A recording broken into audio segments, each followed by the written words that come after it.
cénacle vivant de la divine volonté. Capsule numéro 10. Thème: le vide habité. Le vide est insupportable, preuve qu'une présence est là pour le combler. Bonjour à toi.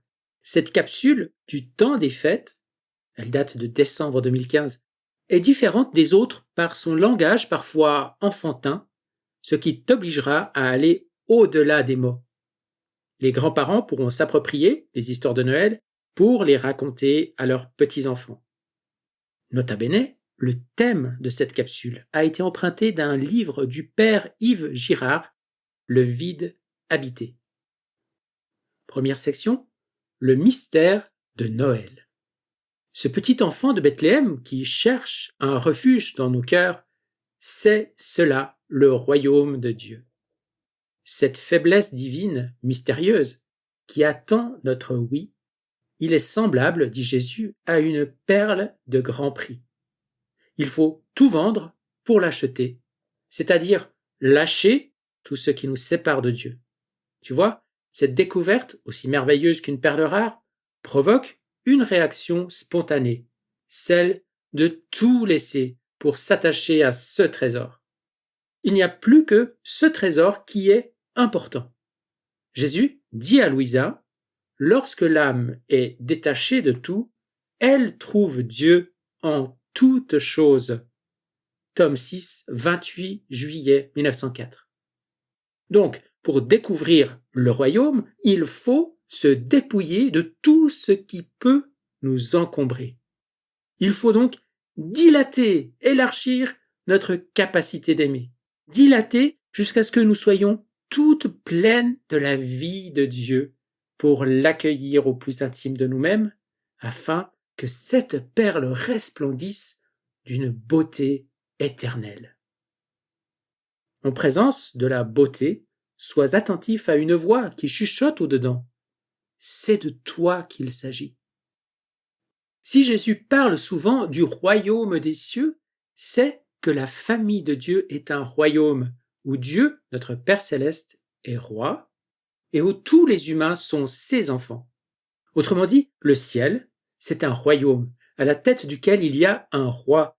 Mais ce n'est pas un roi qui s'impose. Si on s'imagine que Dieu nous regarde d'en haut pour nous dominer, on rend l'incarnation absolument incompréhensible. Dieu est roi de notre cœur. C'est un Père qui veut se communiquer à chacun de ses enfants pour nous introduire au plus intime de notre être. Il est une éternelle naissance d'amour. Le royaume des cieux n'est pas non plus une affaire de récompense, il n'est pas une affaire de mérite. Le royaume des cieux est un don gratuit de l'amour de Dieu. Alors, il s'agit non pas d'accumuler des droits à la récompense, mais d'être en mesure de recevoir ce torrent d'amour qui vient du cœur de Dieu. Revoyons ces paraboles du royaume des cieux. Matthieu 13, 44-45. Le royaume des cieux est comparable à un trésor caché dans un champ. Le champ, c'est l'univers, c'est le milieu où je vis. Un trésor caché, c'est-à-dire quelque chose de grande valeur qui n'est pas visible à l'œil nu.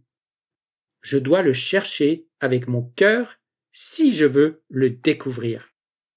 L'homme qui l'a découvert le cache de nouveau. Dans sa joie, il va vendre tout ce qu'il possède et il achète ce champ. Quand je trouve ce trésor, Jésus, je dois le protéger dans mon cœur. Je vais vendre, échanger ce qui faisait mon bonheur autrefois pour ne vivre que pour lui. Le royaume des cieux est encore semblable à un négociant qui recherche des perles fines. Ayant trouvé une perle de grande valeur, il va vendre tout ce qu'il possède et il achète la perle. Ça me fait penser à l'amour humain. Un garçon fréquente plusieurs filles, mais quand il a trouvé la perle rare, il n'a plus de goût pour les autres. Tout l'amour qu'il distribuait un peu partout, il va désormais le concentrer pour le trésor qu'il a enfin trouvé. Il est important de comprendre la différence entre le royaume des cieux et le royaume éternel de la divine volonté. J'ai donc choisi les extraits les plus percutants à ce sujet pour les partager avec toi. Commençons par les extraits du livre de gloire, questions et réponses. Que signifie l'expression royaume de Dieu? Réponse: le royaume de Dieu est la divine volonté que le Père, le Fils et le Saint-Esprit partagent en commun comme une seule vie et en parfaite harmonie et félicité. C'était la question 26. Et maintenant la 97. Pourquoi Dieu n'a pas établi le royaume de la divine volonté sur la terre au moment même de la rédemption? Réponse: c'est parce qu'à l'époque de la rédemption, l'espèce humaine n'était pas prête à recevoir cette connaissance céleste. Elle aurait alors été incapable de profiter de ce cadeau de la divine volonté. En effet, les hommes devaient apprendre les éléments de la vraie religion et progresser petit à petit dans la connaissance de Dieu jusqu'à ce que vienne le temps prévu par la sagesse du Père pour le retour du royaume de la divine volonté. Un délai était nécessaire pour permettre à l'humanité de profiter d'abord des premiers fruits de la rédemption. Maintenant la question 27. Que signifie l'expression le royaume du ciel? Réponse: le ciel est la demeure éternelle de ceux qui aiment Dieu. Les anges et les saints y vivent à jamais. Et Dieu, qui est partout, vit et règne là d'une façon spéciale pour y être vu et possédé. La divine volonté y règne.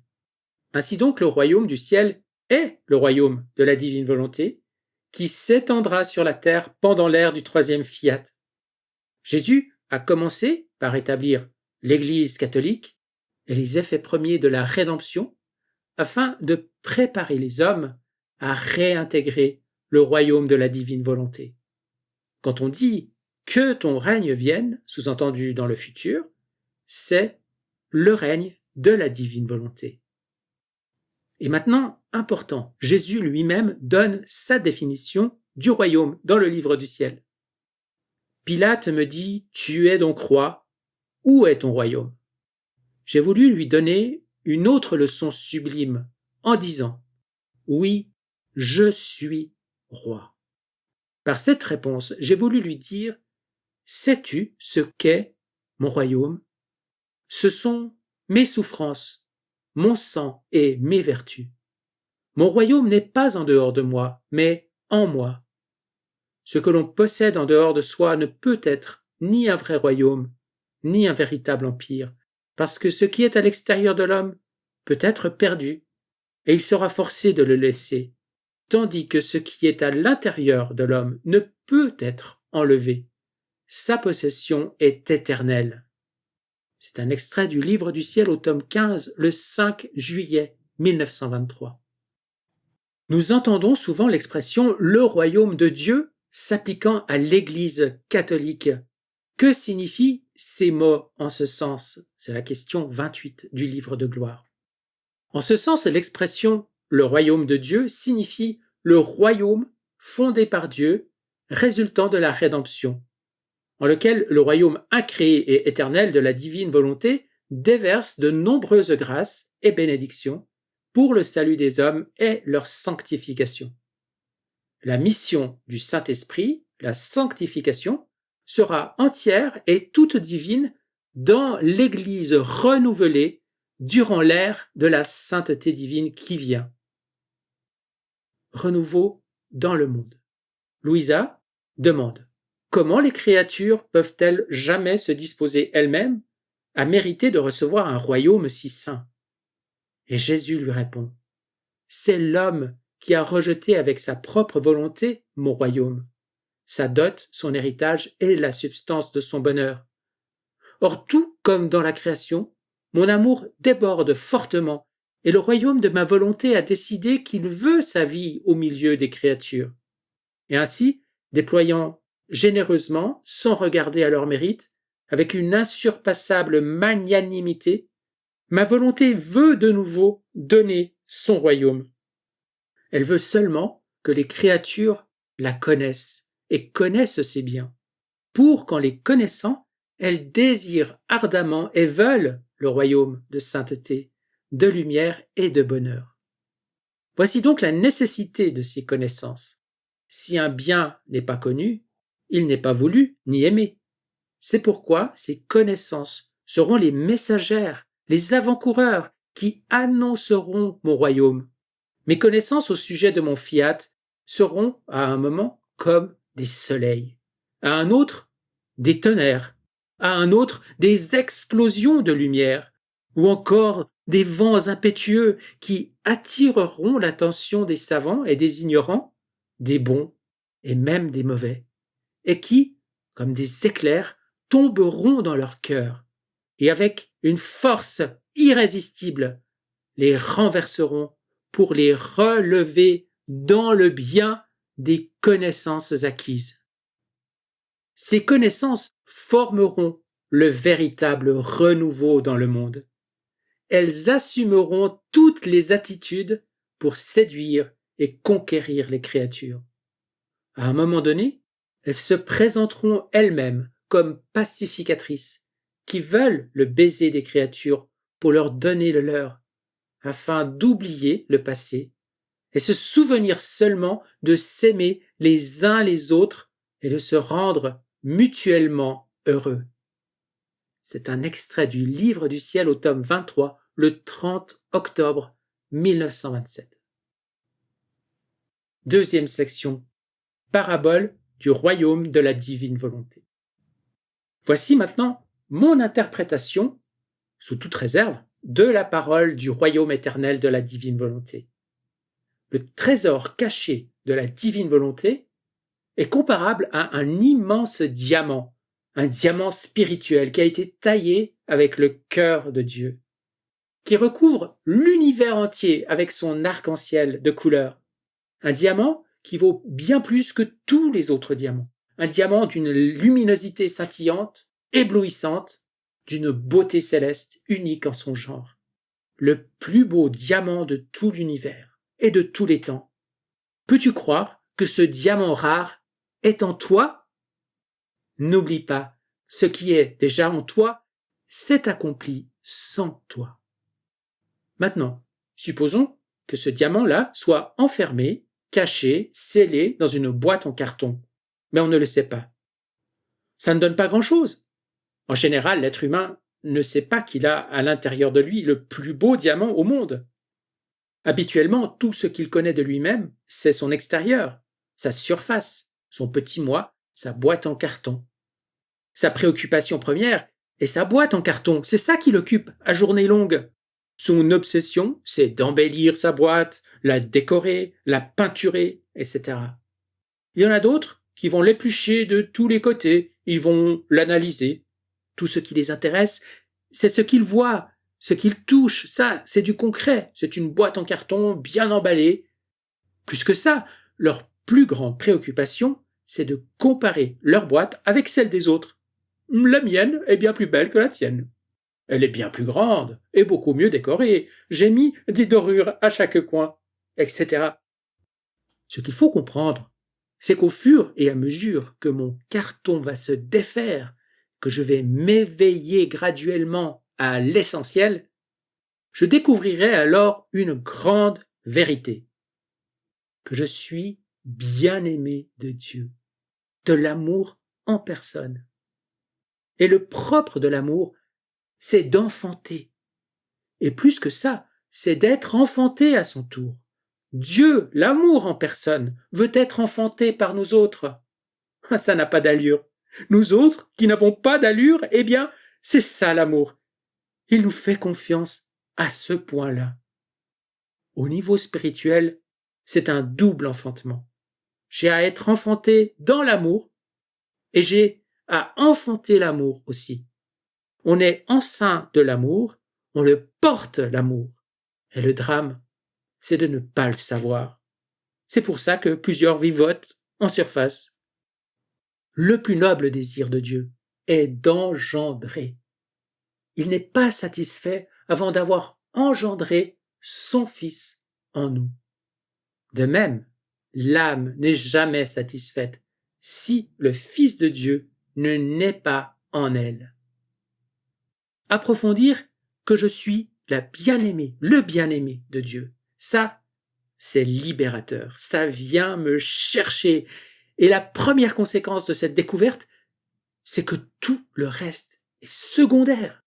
Si les autres ne m'aiment pas, si les autres ne me comprennent pas, ça ne me dérange pas. Le Créateur, l'amour en personne, lui, m'aime et me connaît parfaitement. J'en suis persuadé. Bien sûr que je suis convaincu parce que j'ai découvert l'absolu. Tout le reste n'est que du vent, simple futilité, que vanité. En vieillissant, on réalise que tout est vanité en dehors de l'essentiel. En d'autres mots, plus je découvre mon diamant, plus je réalise que tout le reste, c'est du carton. Tu portes un immense trésor en toi. Et ce trésor, c'est tout l'amour que Dieu a pour toi. La plus somptueuse manière d'aimer est d'accepter l'amour que nous ne méritons pas. Troisième section, histoire de Noël très touchante. Depuis que je t'ai parlé de la boîte en carton, une petite histoire me trotte dans la tête, et tant que je ne te l'aurai pas racontée, elle restera collée à mon cerveau. Alors il vaut mieux que je le fasse immédiatement. Il était une fois un bon papa qui travaillait très dur pour finir ses fins de mois et avoir de quoi manger pour lui et sa famille. Quelques jours avant Noël, il a chicané sa fille de 5 ans parce qu'elle avait utilisé le restant du papier d'emballage doré et avait pris le plus beau ruban pour décorer une vulgaire boîte en carton qu'elle avait mise sous l'arbre de Noël. Il se demandait bien où elle avait trouvé l'argent pour ce cadeau. Le jour de Noël, la fillette, tenant la boîte dans ses mains, dit à son papa « C'est pour toi, papa !» Le père était très embarrassé en apprenant que c'était un cadeau pour lui. Il avait des regrets d'avoir puni sa fille. Mais quand il ouvrit la boîte, il s'est rendu compte que la boîte était vide. Là, il explosa et lui dit avec une voix forte « Ne sais-tu pas, jeune fille, que lorsqu'on offre un cadeau à quelqu'un, il est supposé y avoir quelque chose à l'intérieur de la boîte ?» La petite fille le regarda.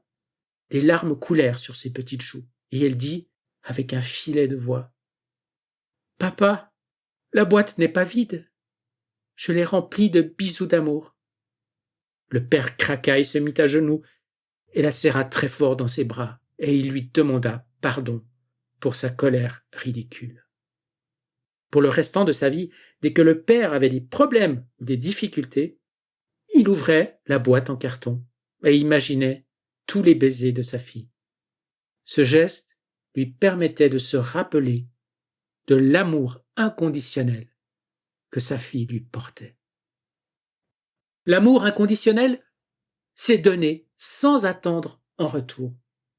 C'est toucher le cœur des gens et de laisser graver un sentiment d'amour pour toujours dans leur âme.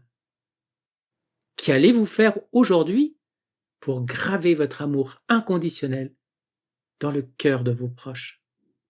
Chacun d'entre nous avons reçu une boîte dorée invisible remplie d'amour. Quatrième section. Il y a 2 moi en nous. Le règne de Dieu existe lorsque j'essaye de répandre autour de moi la paix, l'amour, la bonté, la douceur, la miséricorde, etc. Par le comportement des gens, je peux deviner la présence de Dieu dans leur cœur. Mais ce n'est rien de spectaculaire. Dieu se manifeste dans des gestes humbles, dans des paroles d'accueil, de réconfort, de pardon. Mais parfois, à cause de notre liberté, on peut refuser sa présence. Laisse-moi maintenant te poser une question. Supposons que j'ai un verre de lait caillé et mon intention est de le remplir avec du jus de raisin frais. Qu'est-ce que je dois faire? Je dois le vider. Autrement dit, on doit être vidé avant de pouvoir être rempli. C'est quoi le lait caillé? C'est le petit moi qui vient sous plusieurs formes différentes. Nos dépendances, nos idoles, nos repliements sur soi-même, nos peurs, nos doutes, notre culpabilité, nos pourquoi, etc. On est déjà plein à ras-bord. Notre bonheur doit être dépouillé au point qu'il nous soit impossible de le perdre. Il faut comprendre qu'il y a deux moi en nous. Il s'agit de faire mourir le petit moi égoïste pour que le grand moi se développe, grandisse, envahisse tout en nous. Au tome 28, le 12 octobre 1930, Jésus dit à Louisa, « Ma fille, ne crains pas. La peur est le fouet du pauvre rien, de telle façon que le rien qui est battu par le fouet de la peur se sent diminuer et perdre sa vie, tandis que l'amour est ce qui fait le rien se jeter dans le tout. Le tout le remplit de vie divine, et le rien sent la vraie vie qui ne diminue pas, mais se maintient toujours. Tu dois savoir que nous accordons à la créature notre volonté, notre amour et notre vie même, afin que la créature se les approprie pour remplir le vide de son néant, et ainsi d'être capable de me donner volonté pour volonté, amour pour amour, vie pour vie. Et nous, bien que nous donnions ces choses à la créature, nous acceptons ce qu'elle nous donne comme si tout venait d'elle-même, nous réjouissant qu'elle puisse nous concurrencer. La créature pour nous donner et nous pour recevoir. Nous faisons cela afin de redonner à la créature ce qu'elle nous a donné, pour qu'elle ait toujours quelque chose à offrir. Si la créature ne veut pas recevoir, alors elle sent le vide de son néant, sans la volonté divine qui la sanctifie, et sans l'amour qui l'amène à aimer son Créateur. Alors, sur ce rien, tous les maux se ruent, les fouets de la peur, la noirceur des terreurs, la pluie de toutes les misères, et les faiblesses, où l'on sent sa vie mourir. Pauvre rien, qui n'est pas rempli par le tout. Et au tome 11, le 2 septembre 1912, Jésus dit, « Ma fille, si les âmes savaient combien le repliement sur soi est dommageable.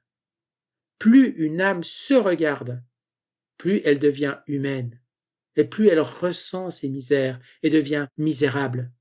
Par contre, ne pensez qu'à moi, qu'à m'aimer, qu'à être totalement abandonné en moi, redresse l'âme et la fait grandir.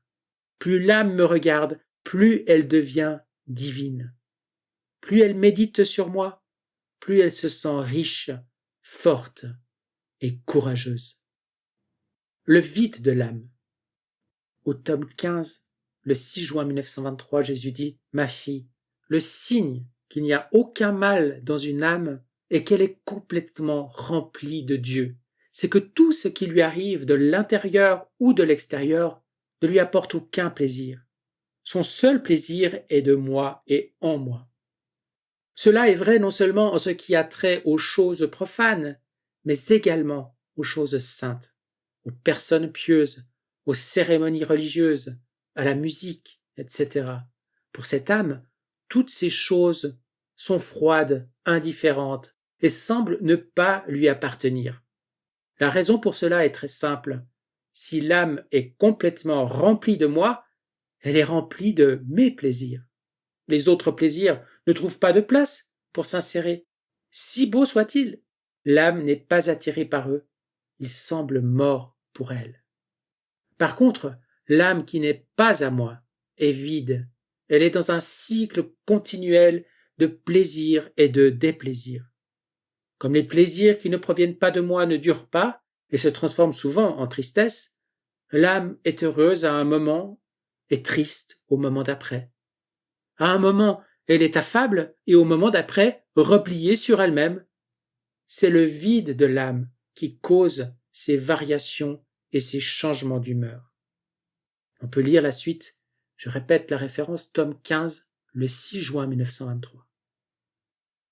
T'analyser afin de mieux te connaître, c'est choisir de t'ignorer toujours. Dieu cherche à obtenir plusieurs fils et filles qui ressemblent à son Fils Jésus. Galates 4, 19. Mes petits enfants, vous que j'enfante à nouveau dans la douleur, jusqu'à ce que le Christ soit formé en vous. Fin de citation. mais il pourra former son Jésus en nous autant que nous le laissons faire son travail de purification. Essayons de voir le bon côté. Après que l'Esprit de Dieu nous ait vidés de ce qui est humain, alors il commence son travail de construction divine. Je te donne un exemple. Supposons que je suis une personne très impatiente. C'est une faiblesse de mon petit moi. Alors le Seigneur me fait passer par des épreuves d'impatience. Il me conduit sur le terrain en me montrant que je suis désespérément impatiente.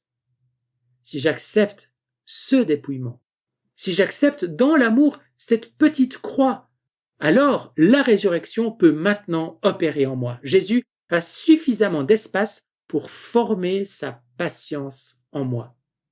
Et à partir de ce moment-là, ça devient une partie de mon caractère propre. J'ai en moi la patience de Jésus, qui est une patience divine. C'est comme ça pour toutes les autres faiblesses que nous portons. Cela veut dire d'arrêter de se plaindre quand la main de Dieu travaille en nous. Citation de Romains 8, 28 et 29. Nous savons qu'avec ceux qui l'aiment, Dieu collabore en tout pour leur bien, avec ceux qu'il a appelés selon son dessein.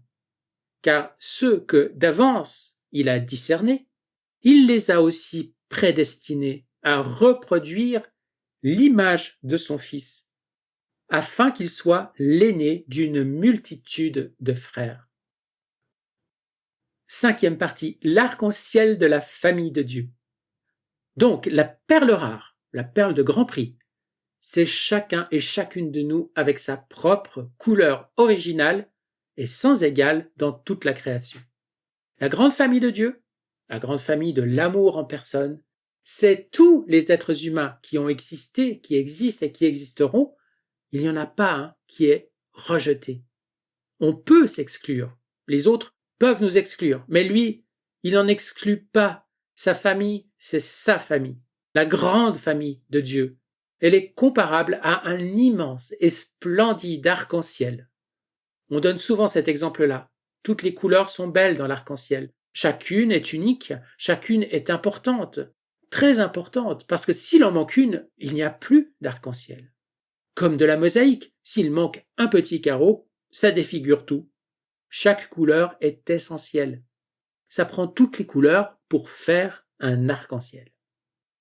Jésus dit au tome 12 du Livre du Ciel, le 2 mars 1921, « Ma fille, le 3e fiat, le que ta volonté soit faite sur la terre comme au ciel, sera comme l'arc-en-ciel apparu dans le ciel après le déluge, et qui était un signe de paix, annonçant que le déluge était terminé. Quand le 3e fiat sera connu, les âmes aimantes et désintéressées y entreront pour y vivre. Elles seront comme des arcs-en-ciel de paix qui réconcilieront le ciel et la terre en écartant le déluge des péchés qui inondaient la terre. « Je t'ai choisi, dit Jésus à Louisa, parmi des milliers et des milliers, afin que ma volonté règne complètement en toi et que tu sois un arc-en-ciel de paix qui, avec ses 7 couleurs, attirera les autres à vivre eux aussi dans ma volonté. » L'arc-en-ciel n'existe qu'en raison de la variété de couleurs qui se forment par la réflexion de la lumière, non perceptible par l'œil. C'est ça, la grande famille de Dieu. C'est d'ailleurs pour ça qu'il est important que chacun et chacune de nous trouve sa couleur propre et la vive. Comment fait-on pour trouver sa propre couleur? Il y a juste une façon. C'est ma relation silencieuse que j'ai avec le grand amoureux qui est caché au cœur de mon cœur. C'est ça qui va me révéler graduellement ma couleur originale et originelle. Ma relation silencieuse au grand amoureux dans le secret de mon cœur. C'est là que je vais m'identifier, que je vais prendre ma couleur. Je suis donc invité à me reconnaître enfin, à reconnaître mon origine ultime. Non seulement j'ai été aimé avant même la création du monde, ce n'est pas assez, ça va encore plus loin. Non seulement je suis aimé au présent d'un amour éternel, mais c'est plus que ça. Je suis aimé d'une façon unique. On a de la difficulté avec ça. On ne le croit pas, parce que c'est simple. Une vraie relation d'amour, c'est toujours unique et exclusif. Sinon, ce n'est pas une vraie relation d'amour. De plus, je ne dois jamais, au grand jamais, me sentir menacé ou intimidé par la couleur d'un autre. Si je me sens intimidé, menacé, ou si je suis jaloux ou jalouse de la couleur d'un autre, qu'est-ce que ça veut dire? Ça veut dire que je ne connais pas la mienne. Quand on est jaloux, c'est parce qu'on ne se connaît pas. C'est ça le problème.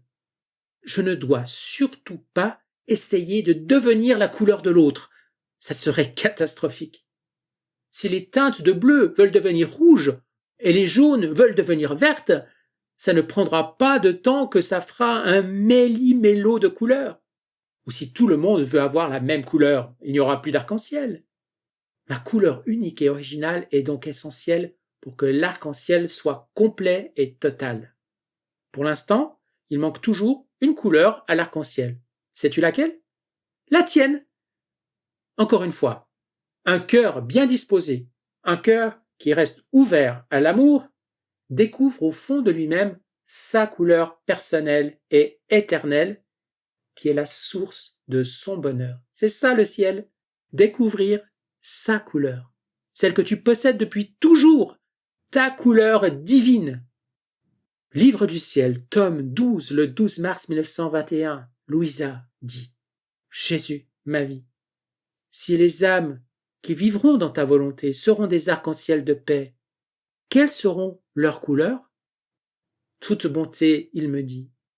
Leurs couleurs seront éblouissantes et totalement divines. Elles seront amour, bonté, sagesse, puissance, sainteté, miséricorde et justice. Ces 7 couleurs seront comme des lumières dans les ténèbres de la nuit. Elles feront se lever le jour dans les esprits des créatures. 6e partie, un mot de Jésus. J'ai plein d'amour à te donner. Tous les ans, le 25 décembre, il y a une grande fête en mon honneur et je pense que cette année encore, cette fête aura lieu. Pendant cette période, tout le monde fait du magasinage et achète des cadeaux. Il y a plein de publicités à la radio et dans les magasins. Et tout cela augmente au fur et à mesure que la date de mon anniversaire approche. Je remarque que si au début les gens semblaient reconnaissants de tout ce que j'ai fait pour eux, plus le temps passe et moins ils semblent se rappeler la raison de cette fête.